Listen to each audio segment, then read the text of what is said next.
for mango. M for mango.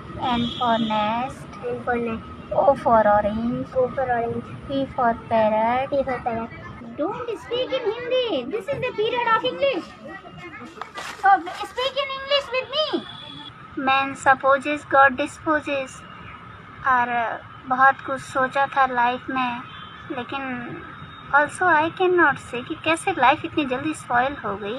Present में बहुत दिक्कत है, रेलवे फुटपाथों पे ऐसे ऐसे स्टेशनों पे रहना पड़ता है, बहुत विषम परिस्थितियों में रात्रि गुजारनी पड़ती है।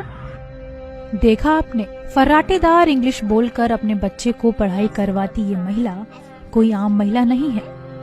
ये वो हैं जिन्होंने साल 2002 में वर्तमान सांसद प्रदीप टम्टा और अजय टम्टा को चुनाव में कड़ी टक्कर दी थी।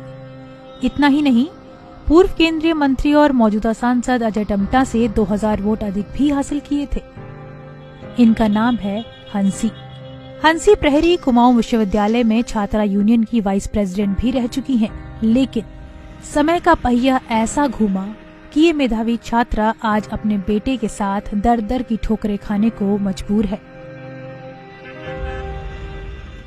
कहते हैं इंसान को समय कहां पर लाकर खड़ा कर दे कुछ कहा नहीं जा सकता। आज मेरे साथ ऐसी ही एक शख्सियत मौजूद है जो कुमाऊं यूनिवर्सिटी से 2 बार एमए कर चुकी हैं और कभी हंसिका का परिवार पूरा भरा पूरा होता था, लेकिन आज ये हरिद्वार के गंगा घाटों, रेलवे स्टेशन और बस अड्डे पर रहने को मजबूर हैं। अल्मोड़ा जिले के सोमेश्वर विधानसभा क्षेत्र के हवालबाग विकास खंड के अंतर्गत गोविंदपुर के पास रणखिला गांव पड़ता है। इसी गांव में पली बड़ी हंसी 5 भाई बहनों में से सबसे बड़ी है। पिता छोटा मोटा रोजगार करते थे, लेकिन अपने बच्चों को पढ़ाने के लिए उन्होंने दिन रात एक कर दिया था। हंसी ने भी अपने पिता का मान रखा और गांव के छोटे से स्कूल से होकर कुमाऊं विश्वविद्यालय में दाखिला लिया। साल 1999-2000 में तब वो चर्चाओं में आई जब कुमाऊं विश्वविद्यालय में छात्रा यूनियन की वाइस प्रेसिडेंट बनी। कुमाऊं यूनिवर्सिटी से अंग्रेजी और राजनीति विज्ञान में डबल एमए करने के बाद हंसी ने विश्वविद्यालय की सेंट्रल लाइब्रेरी में ही करीब 4 साल तक नौकरी भी की। इसी बीच हंसी की जिंदगी में अचानक से एक नया मोड़ आ गया। मैंने डबल एमए किया है, उसके बाद मैंने कुमाऊं यूनिवर्सिटी के जो हमारी सेंट्रल लाइब्रेरी है उसमें जॉब किया है। कितने साल तक? लगभग 4 साल। हालांकि उन्होंने खुलकर तो कुछ नहीं बताया, लेकिन इतना जरूर कहा कि शादीशुदा जिंदगी में हुई तनातनी के बाद इनका ये हाल हुआ है।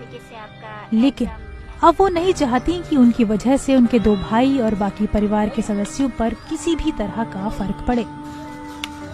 जब हमने उनसे पूछा कि जिंदगी कैसे उन्हें धर्मनगरी तक ले आई, तो हंसा ने बताया, आवागमन तो मेरे यहाँ 2008 से रहा, लेकिन अगर आप कंटिन्यूटी की बात करते हैं तो मुझे यहाँ पे हो गया लगभग 4-5 साल।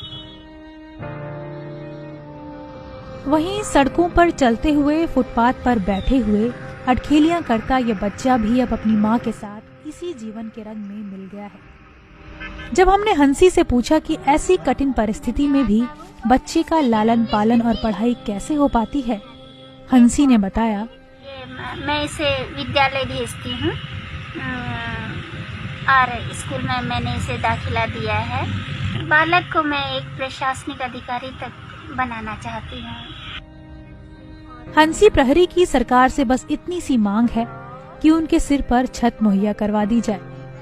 इसको लेकर वो खुद कई बार मुख्यमंत्री को पत्र भी लिख चुकी हैं, कई बार विधानसभा सचिवालय में भी चक्कर काट चुकी हैं। इस बात के दस्तावेज भी हंसी के पास मौजूद हैं। वो कहती हैं कि अगर सरकार उनकी सहायता करती है तो आज भी वो बच्चों को अच्छी शिक्षा दे सकती हैं। कुमाऊं यूनिवर्सिटी की पूर्व छात्रा रही हंसा भले ही आज जीवन के इस मुकाम पर खड़ी हों, लेकिन वो चाहती हैं कि भिक्षा मांग के ही सही वो अपने बच्चों को पढ़ा लिखा कर एक अच्छा इंसान बनाना चाहती हैं।